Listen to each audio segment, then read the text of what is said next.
Good, happy Friday afternoon. I'm Riley King, and welcome to this Friday afternoon edition of the Riley King Newscast, right here on the Riley King Network. We have a lot of news to get to this Friday afternoon, so let's get started right now.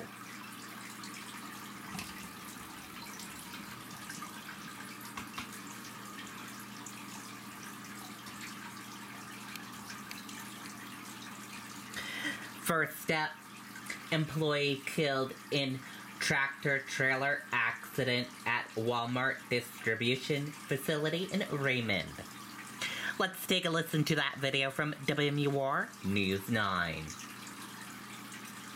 Are you single and tired of canceled plans and flaky dates? Events and Adventures is a social club filled with singles that...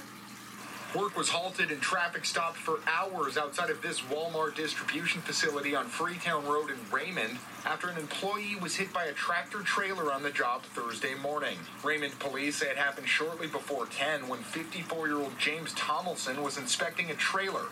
That's when another truck behind him lunged forward and pinned Tomlinson between the two vehicles. EMTs from the Raymond Fire Department performed CPR on Tomlinson, who was pronounced dead a short time later.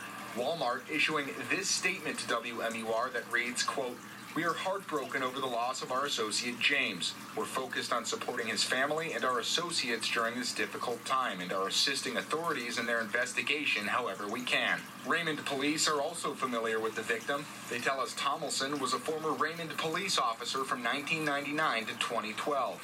Before that, he worked as an officer in Deerfield. At this time, police say no foul play is suspected and the driver of the big rig is not facing charges. And Raymond police tell us that their hearts are with the Tomlinson family tonight. They describe James as a loyal officer who served the town for 13 years. Live in Raymond tonight, Scott Cook, WMUR News 9. Okay, and there you go on that video and that report.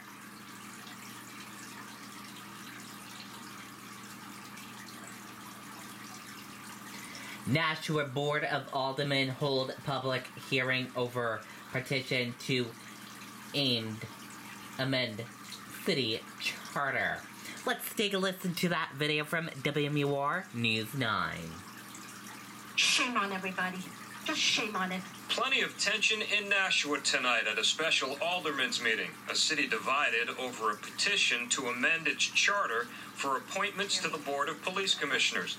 Nashua is the only city in New Hampshire where the commissioners are appointed by the governor instead of city officials. The new proposal would increase the number of commissioners from 3 to 5.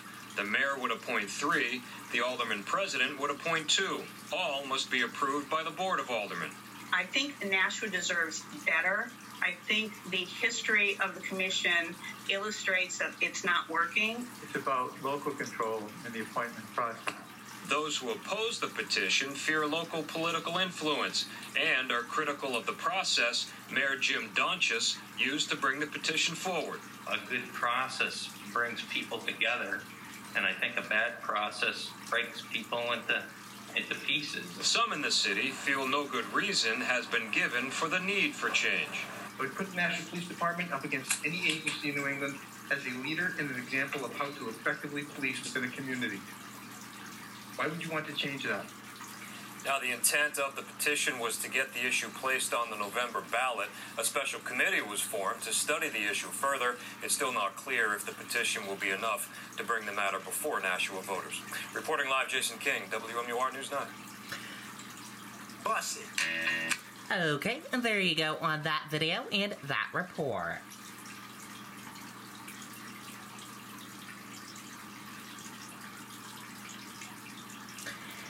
Manchester schools suspend football programs over positive COVID-19 test.